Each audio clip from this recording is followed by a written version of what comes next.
Hallelujah hallelujah. हम परमेश्वर का धन्यवाद देते हैं मेरे प्रियो, आप सबों को प्रभु यीशु मसीह के पवित्र नाम से सबको जय मसीह की। हम खुदा का धन्यवाद देते हैं कि खुदा ने फिर से हमें अपनी उपस्थिति में रखा, अपने प्रेजेंट में रखा। खुदा का धन्यवाद देते हैं। आइए हम फिर से हम संगति में जाएंगे, खुदा के वचनों में जाएंगे। हम जानते हैं मेरे प्रियो, हम प्रतिदिन की तरह जो है प्रभु की आराधना में हम शुरुआत जो है हम आराधना से करते हैं। उसके बाद वचन में जाएंगे। तो मेरे प्रियो, हम अपने आप को तैयार करें उस वचन को सुनने के लिए, क्योंकि मेरे प्रियो वचन को सुनने के लिए हम अपने आप को तैयार करें, क्योंकि वचन ही है जो आपको परमेश्वर के सम्मुख एक अच्छे दास अच्छे दासी बना सकता है। आइए हम अपने आँखों को बंद करें और अपने आप को तैयार करें। Hallelujah hallelujah. सब धन्यवाद दे खुदा को। Thank you Jesus, hallelujah hallelujah hallelujah. Thank you Lord. सब अपने अपने आँखों को बंद करें और खुदावन परमेश्वर का हम धन्यवाद दें। Thank you Jesus, hallelujah. ऐ खुदा तेरे और करीब आज़माना चाहता हूँ। ऐ खुदा तेरे और करीब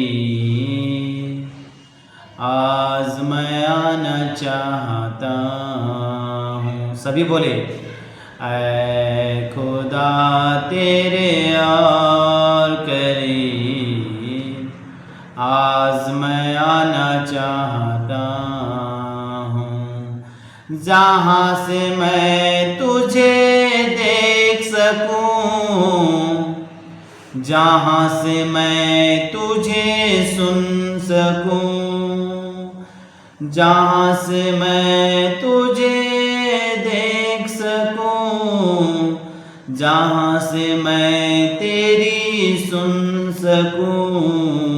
ऐ खुदा तेरे और करीब आज़माना चाहता हूँ।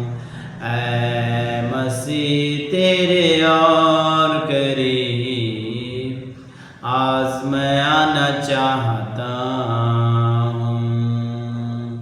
आंधी में देखा तू न था, तूफान में देखा तू न था।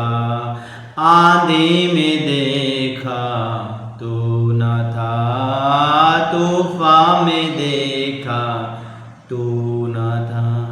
तन्हाइयों में जब मैं रहा, आके तू मुझसे मिला। तन्हाइयों में जब मैं रहा, आके तू मुझसे मिला। ऐ खुदा तेरे और करीब आज़माना चाहता हूँ। ऐ मसीह तेरे और करीब आज़माना चाहता हूँ। जहाँ से मैं तुझे देख सकूँ, जहाँ से मैं तेरी सुन सकूँ, जहाँ से मैं तुझे देख सकूँ, जहाँ से मैं तेरी सुन सकूँ। ऐ खुदा तेरे और करीब आज़माना चाहता हूँ। ऐ खुदा तेरे और करीब आज़माना चाहता हूँ, आज़माना चाहता हूँ। थैंक यू खुदावन। हम खुदा का धन्यवाद देते हैं कि खुदा ने आपको आराधना के द्वारा प्रभु आपको आशीष करें।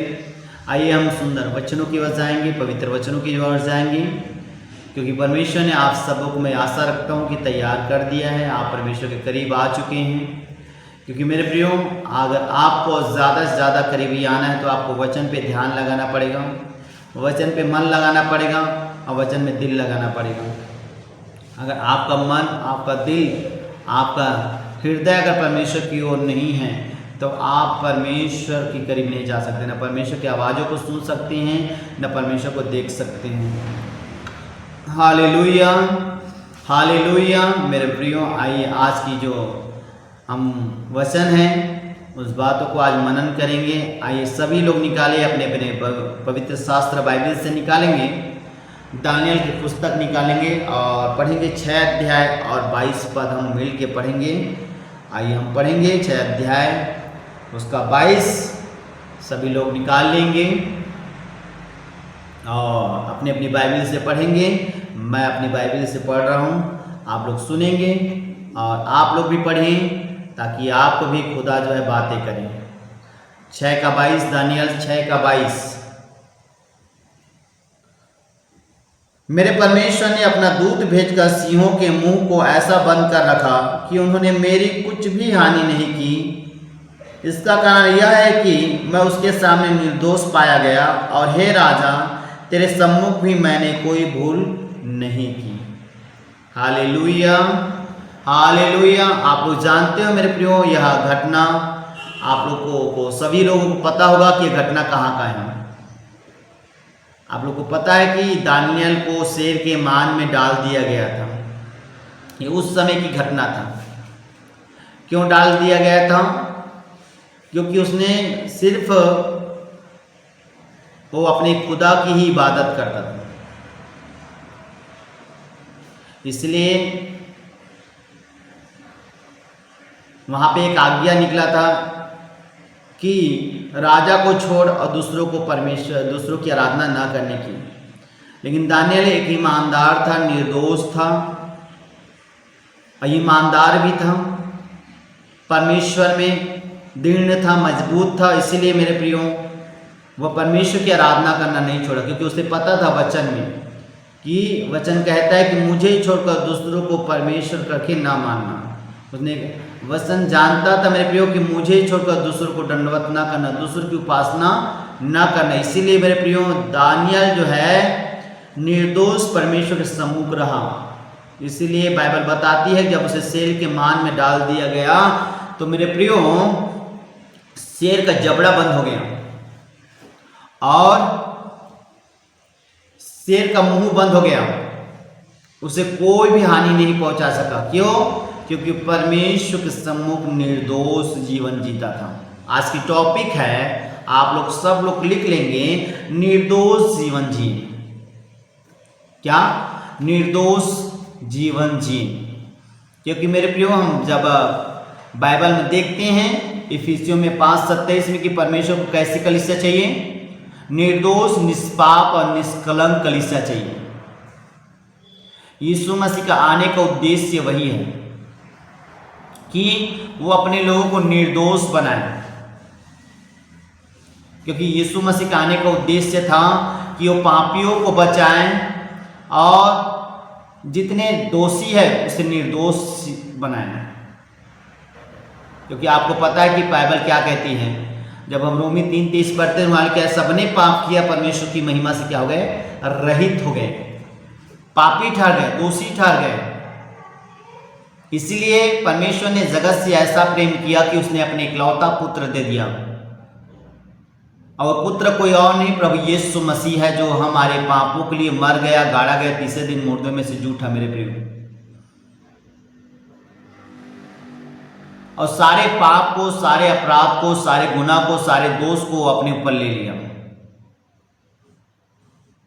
सारे पाप को, जो आप मुंह से गंदे गंदे गाली देते थे, मन से गंदे गंदे सोचते थे, पहले आंख से गलत चीजों को देखते थे, कार्य आपका गलत था, कुड़कुड़ाना, बुड़बुड़ाना, गाली देना, शराब पीना, नशा करना, व्यभिचार करना, प्रभु यीशु मसीह इन सब पापों को अपने ऊपर ले लिया, सारे गुनाहों को अपने ऊपर लेकर क्रूस पे चढ़ गया। और प्रभु यीशु मसीह ने आपको, मुझे इसीलिए चुना मेरे प्रिय। हम पापी ही थे, तभी प्रभु यीशु मसीह हमारे लिए मर गया। बाइबल क्या कहती है? बाइबल कहती है कि प्रभु यीशु मसीह जगत में धर्मियों के लिए नहीं परंतु पापी के लिए आया है, और पापी को निर्दोष बनाने के लिए यीशु मसीह जगत में जन्म लिया। सो प्रियो, बाइबल इस प्रकार कहती है, जब हम इस वचन को जब देखते हैं कि दानियल जब शेर के मान में था, जब शेर उसे छू नहीं पाया, तब राजा दौड़ते गया और कहा, हे दानियल, तू जीवित है क्या? तब दानियल ने कहा, हे राजा, मेरे परमेश्वर ने अपने दूत भेजकर सिंहों के मुंह को ऐसा बंद कर रखा है कि उन्होंने मेरे कुछ भी हानि नहीं की। इसका कारण यह है कि मैं उसके सामने निर्दोष पाया गया, और हे राजा, तेरे सम्मुख भी मैं कोई भूल नहीं की। मेरे प्रियो, जब आप परमेश्वर के साथ अच्छी रीति से चलते हैं,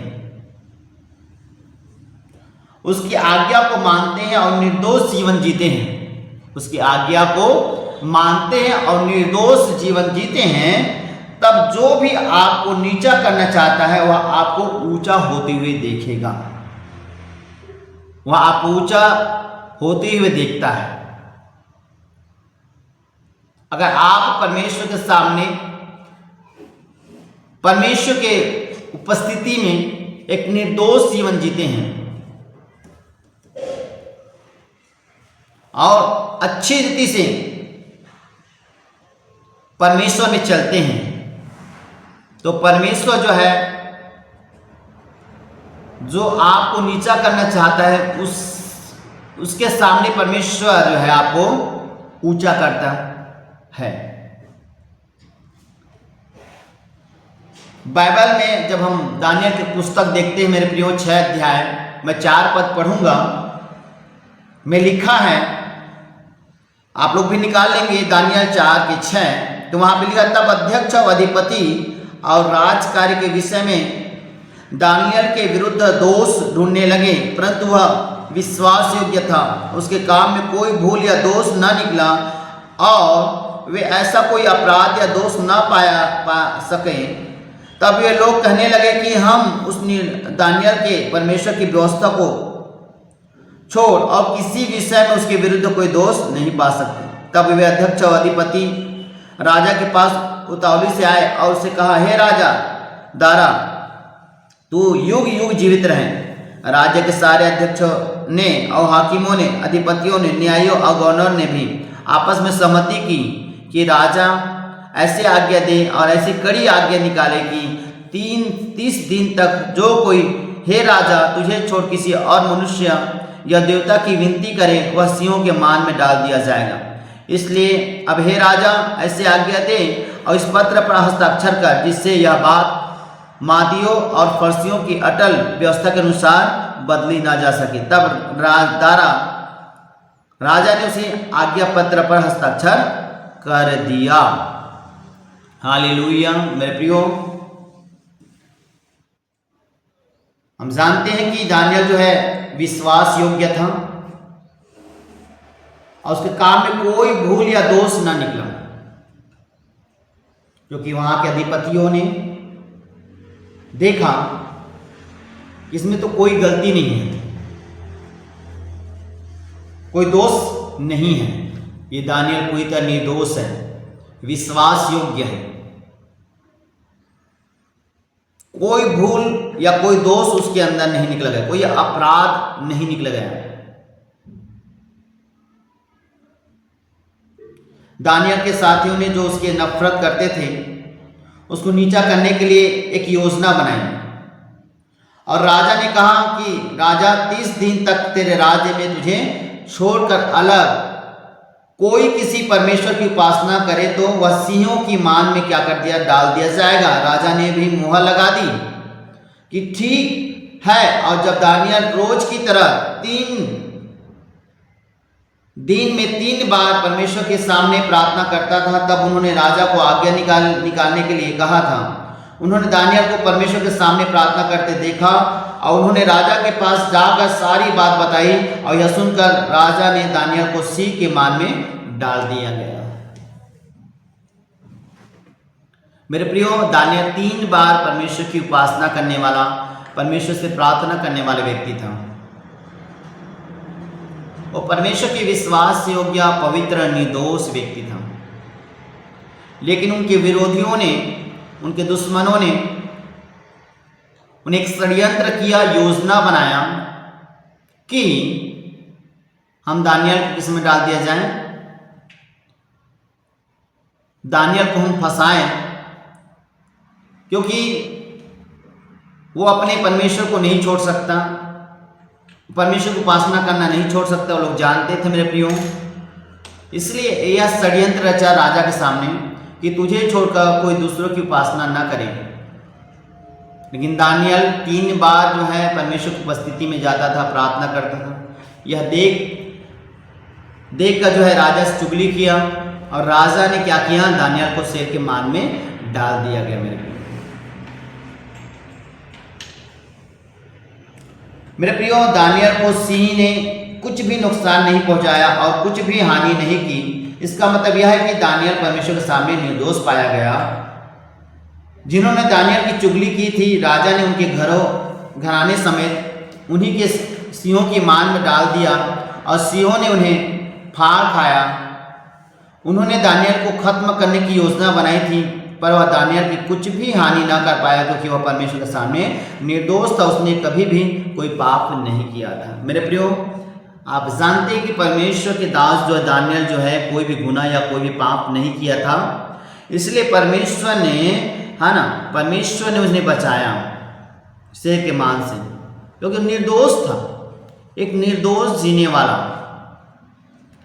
जिस तरह हम जानते हैं सदक मेशक को नाग भी, नागो भी इनके मित्र थे, वो लोग भी निर्दोष जीवन जीते थे।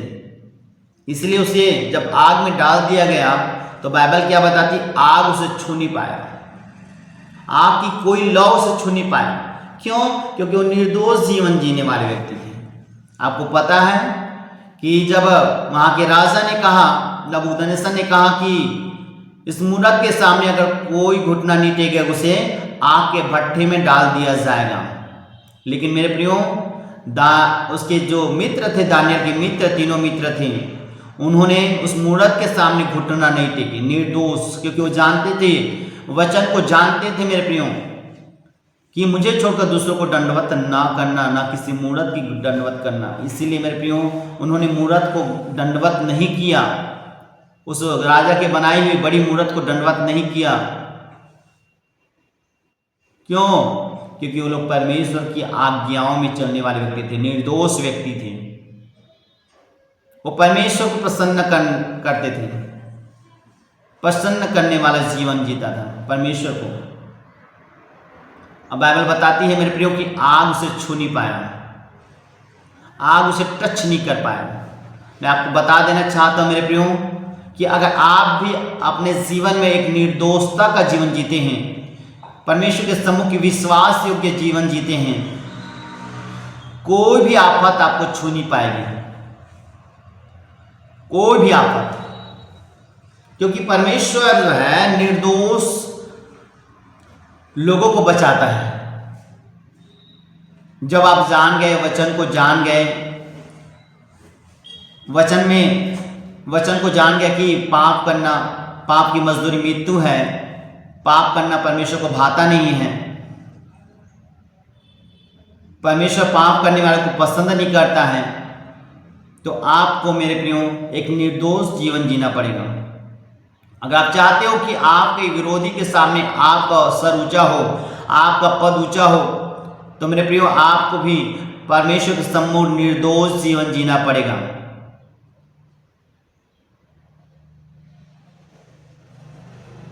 चाहे आपके बॉडी में कोई भी प्रकार की बीमारी हो, कोई भी प्रकार की समस्याएं हो, आप आज निर्णय ले लीजिए कि प्रभु मैं आज के बाद निर्दोष जीवन जीऊंगा, मैं परमेश्वर तेरे वचन में अड़ा रहूंगा और खड़ा रहूंगा। मेरे प्रियो, आपको भी परमेश्वर उस बीमारी से आजाद करेगा, परमेश्वर आपके दुखों से आजाद करेगा, आपको चिंताओं से आजाद करेगा, आपको निराशा से आजाद करेगा। और जो शत्रु, जो शैतान जो आपके पीछे पड़ा है, वो निंदक हो जाएगा, शर्मिंदा हो जाएगा। और परमेश्वर उसी के सामने आपको खड़ा करेगा अपने राज्य के लिए, अपनी महिमा के लिए, क्योंकि परमेश्वर निर्दोष लोगों को बचाता है। जब हम जानबूझ कर पाप करते हैं, बाइबल कहती है कि जानबूझ कर किया हुआ पाप फिर से बलिदान नहीं होगा, फिर से माफ नहीं होगा। अगर हम जान गए कि मूर्ति के सामने पूजा करना या मूर्ति के सामने घुटना टेकना पाप है, तो हमें नहीं टेकना है। दोष लगाना पाप है, नशा करना पाप है, गाली देना पाप है, झगड़ा करना पाप है, तो ना करें मेरे प्रियो। एक निर्दोष जीवन जिए, एक पवित्रता का जीवन जिए, क्योंकि बाइबल कहती है कि जैसा मैं पवित्र हूं वैसे तुम भी पवित्र बनो, निर्दोष बनो। जैसे तुम्हारा बुलाने वाला पवित्र है वैसे तुम भी पवित्र बनो। सारे चाल चलन में पवित्र बनो, बोलने में, देखने में, सोचने में पवित्र बनो, कार्य में पवित्र बनो। हालेलुया। जैसे दानियल कार्य में भी एक ईमानदार व्यक्ति था, 3 बार प्रार्थना करने वाला, परमेश्वर की आज्ञा को मानने वाला व्यक्ति था। वो परमेश्वर के सम्मुख निर्दोष था, इसलिए उसे शेर छू नहीं पाया। मेरे प्रियो, जब आप निर्दोष जीवन जीते हैं तो आपके जीवन में विपत्ति तो आएंगे, लेकिन यहोवा उन सबसे मुक्त करेगा। क्योंकि भजन संहिता में लिखा है, कोई भी विपत्ति तुम्हारे डेरे में नहीं आएगी, कोई भी दुख तुम्हारे डेरे में नहीं आएगी। आपको पता है कि दाऊद जो है एक बार पाप किया था, लेकिन फिर से उन्होंने पश्चाताप किया और एक निर्दोष भरा जीवन जिया। अब बाइबल क्या बताती है? बाइबल बताती है कि दाऊद को परमेश्वर ने ऊंचा किया। दाऊद को परमेश्वर ने क्या किया? ऊंचा किया, उसके पदों को ऊंचा किया, मान सम्मान को ऊंचा किया। जहां जहां लड़ाई करने के लिए जाता था, परमेश्वर उनके संग रहता था, उनका युद्ध लड़ता था, उनकी लड़ाई लड़ती थी। मेरे प्रियो, हमारी लड़ाई किसी हाड़ा या मांस या किसी मनुष्य के साथ नहीं है, किसी धर्म या किसी समाज या किसी लोगों के साथ नहीं है। हमारी लड़ाई जो है अंधकार के हाकिमों से है। और शैतान कभी नहीं चाहता कि आप निर्दोष का जीवन जिए। शैतान कभी नहीं चाहता कि आप जो है पाप रहित जीवन जिए। शैतान चाहता है मेरे प्रियो कि आप हमेशा जो है पाप से भरे रहें, क्योंकि शैतान को उसी में अवसर मिलता है। जैसे ही आपने पाप किया, शैतान को अवसर मिल गया।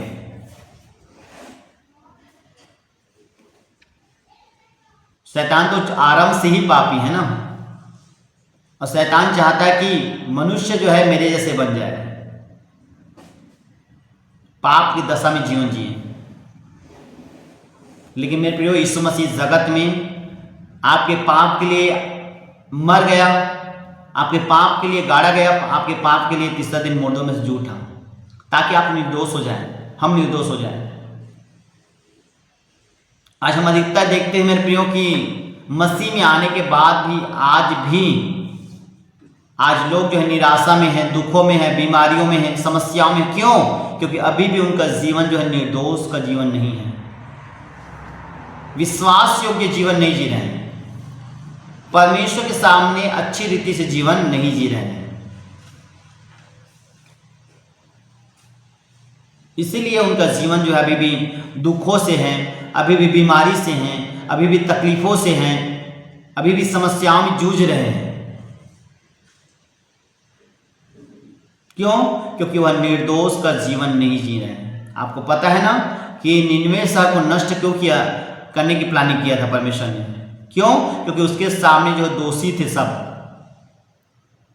पाप से भरे हुए थे। इसलिए योना को कहा कि जा निनवे शहर को बता दें कि वह मेरे विरुद्ध जो है गुनाह करते हैं, पाप करते हैं, दोष से भरे हुए हैं, बुराई से भरे हुए हैं, पाप से भरे हुए हैं। इसलिए जा बता दे कि मैं 40 दिन के बाद उसे क्या कर दूंगा? नाश कर दूंगा, खत्म कर दूंगा।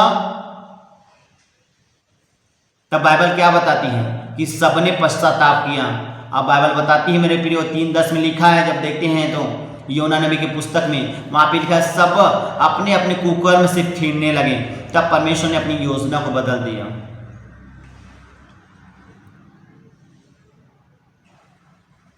मेरे प्रियो अपने कुकर्म से फिरे, अपने पाप से फिरे, अपने गुनाह से फिरे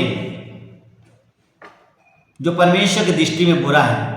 परमेश्वर पापियों से नफरत नहीं करता है, परमेश्वर पाप से नफरत करता है। आपके पाप से नफरत करता है, आपसे नफरत नहीं करता है। परमेश्वर आपसे प्रेम करता है। परमेश्वर हर मनुष्य से प्रेम करता है, सिर्फ वो पाप से ही नफरत करता है। आपके अंदर में जो पाप है उससे नफरत करता है।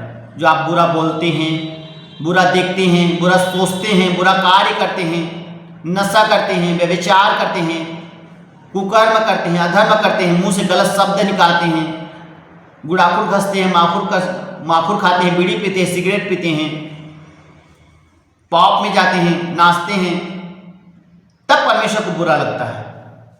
आपके पाप से खुदा नफरत करता है, आपसे प्रेम करता है। मेरे प्रिय, लौट आओ, फिर परमेश्वर के पास लौट आओ, निर्दोष निष्पाप, पश्चाताप कर लो, क्योंकि खुदा चाहता है कि आप निर्दोष का जीवन जिए।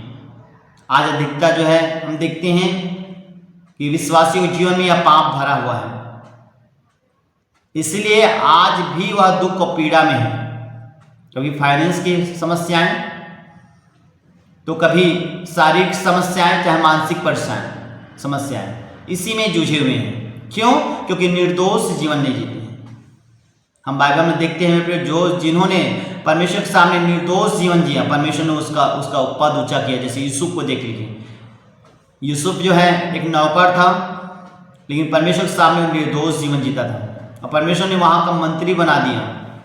जिस घर में वो नौकर का काम करता था, जिस देश में वो नौकर का काम करता था, जिस जगह में वो नौकर का काम करता था, उसी जगह का वह मंत्री बना दिया खुदा ने।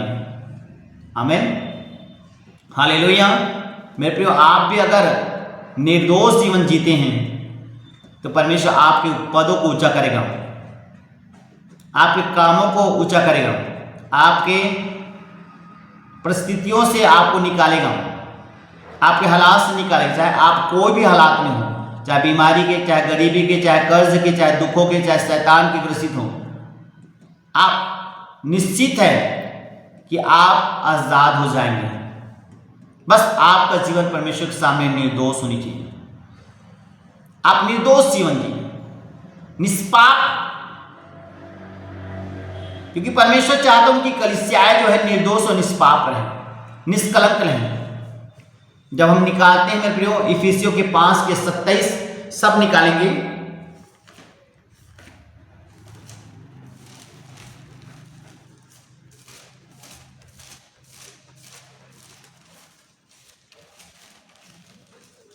इफिसियों 5 का 27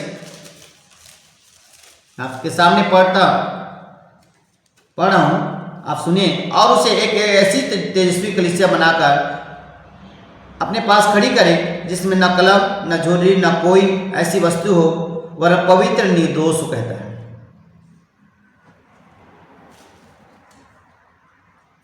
परमेश्वर ऐसी कलीसिया को ढूंढता है, निर्दोष कलीसिया को। जब यीशु मसीह जगत में आएगा तो निर्दोष को ले जाएगा, पापियों को नहीं ले जाएगा। अब मैं आपको एक बात बता देना चाहता हूँ, इनकरेज करना चाहता हूँ आपको, कि यीशु मसीह का आना शीघ्र है। इसीलिए अभी भी वक्त है, समय है।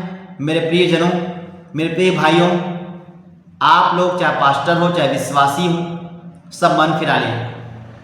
अभी भी समय है आपके पास। एक निर्दोष जीवन जिए, एक निर्दोष निष्पाप जीवन जिए, वरना आप कैसे भी यीशु मसीह के नाम से चमत्कार करते रहो, चाहे लंगड़ों को चलाओ, चाहे अंधों को दिखाओ, चाहे बहरों को सुनाओ, चाहे गूंगों को बुलवाओ, अगर आप परमेश्वर के सामने निर्दोष नहीं हैं तो आप अपने आप को धोखा दे रहे हैं। आप अपने आप को परखो वचन के द्वारा कि आप सही क्या चल रहे हैं। आप जांचे वचन के द्वारा, क्योंकि वचन ही है जो हमें जांचती है। जिस तरह मेरे हम आईना देखते हैं, अब आईने में अगर चेहरे में अगर कोई भी दाग लगा है तो हम आईने से देख लेते हैं कि मेरे चेहरे में दाग है। उसी तरह जो है बाइबल जो है हमें हर एक दाग को बताती है कि हमारे अंदर में कौन सी पाप है, कौन सी बुराई है।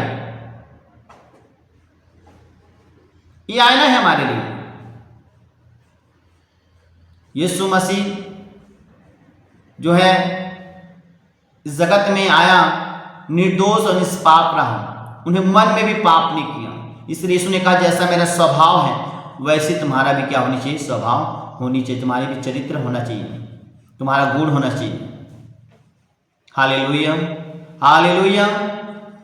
क्योंकि मेरे प्रियो यीशु मसीह जगत में आपको मुझे निर्दोष बनाने के लिए आया। पता जब हम पाप करते, गुनाह करते, तो यीशु मसीह हमारे लिए आज भी दुआ करता है, आज भी प्रार्थना करता है कि प्रभु इन्हें क्षमा कर, आज तो क्षमा कर दे। आज जिस तरह हम एक कहानी को पढ़ते हैं बाइबल में, एक माली था, जब उसके स्वामी आया, जब उस पेड़ को देखा, जब उसे फल नहीं लगा था, तब उसने कहा, मालिक ने कहा कि इसे काट दे। तब वहाँ पे जो माली था मेरे प्रियो, उन्होंने विनती किया कि इस साल और रहने दे, अगर फल ना आए अगर इस साल तो उसे काट देना। मेरे प्रियो आज भी यीशु मसीह आपके लिए, मेरे लिए यही प्रार्थना करता है कि आज नहीं तो कल बदलेगा, ये जीवन अपने बदलेगा, अपनी सोच को बदलेगा, अपने विचारों को बदलेगा। Hallelujah, hallelujah. मेरे प्रियो हमें परमेश्वर के सम्मुख निर्दोष जीवन जीना है, निष्पाप जीना है। क्यों? क्योंकि परमेश्वर चाहता है हम परमेश्वर को प्रसन्न करने वाला जीवन जिए, अपने जीवन को सुधारें, अपने जीवन को सही रास्ता पे लाएं। क्योंकि परमेश्वर जो है आपसे, मुझसे यही चाहता है। मेरे प्रियो जब आप अपने कामों को अच्छी रीति से नहीं करते, अपने माता पिता से झूठ बोलते हैं, व्यभिचार करते हैं, तो फिर आप परमेश्वर के सामने निर्दोष नहीं रहते हैं। फिर जब आपके जीवन में कोई दुख बीमारी आती है, आप निर्दोष नहीं पाए जाते, तब परमेश्वर आपको बचा नहीं पाता है, क्योंकि शैतान को आपके जीवन में काम करने के लिए रास्ता मिल जाता है।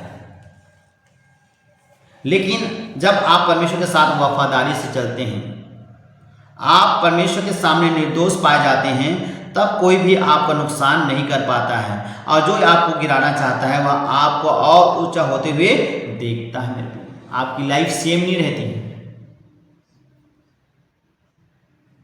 परमेश्वर आपके पदों को ऊंचा करता है जब आप परमेश्वर के सामने वफादार रहते हैं, दानियल के समान। जब वो वफादार रहते हैं, दाऊद के समान, यूसुफ के समान, सदक मेशक और अबेदनगो के समान, तो परमेश्वर आपके पदों को ऊंचा करता है। मेरे प्रियो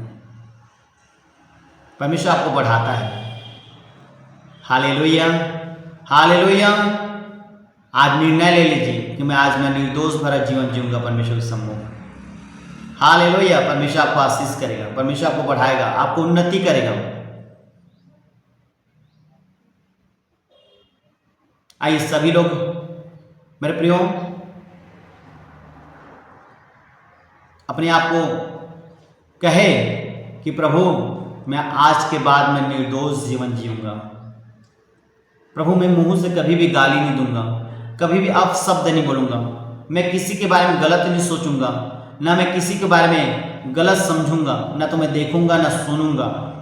परमेश्वर मैं आपके सामने निर्दोष जीवन जीऊंगा। सब कहे मेरे प्रियो आज निर्णय ले लें, क्योंकि परमेश्वर आपको आपको आपको आपको ज़्यादा से ज़्यादा खुदा जो है ऊंचा उठाना चाहता है। बोलो आमीन। परमेश्वर आपको ब्लेस करना चाहता है, परमेश्वर आपको हील करना चाहता है। Hallelujah, hallelujah, hallelujah. मेरे प्रियो आप निर्दोष जीवन दानियल के समान, परमेश्वर आपको भी ऊंचा करेगा, आपकी सेवकाई को ऊंचा करेगा, आपके जीवन को ऊंचा करेगा। आपका लाइफ सेम नहीं रहेगी, आपकी लाइफ बढ़ती जाएगी और बेस्ट होती जाएगी और सबसे बेस्ट बनेगी। Hallelujah, hallelujah. प्रभु सुंदर, पवित्र और सामर्थ्य वचन के द्वारा आपको, आपके परिवार को, आपके बच्चों को, आपके फाइनेंस को परमेश्वर आपको आशीष करे। आमेन, आमेन। सब आंखों को बंद करें। आइए हम एक साथ घोषणा करेंगे, अंगीकार करेंगे। हम अंगीकार करेंगे, सब आंखों को बंद करें। सर्वशक्तिमान परमेश्वर इस वचन के लिए मैं आपका धन्यवाद करता हूँ।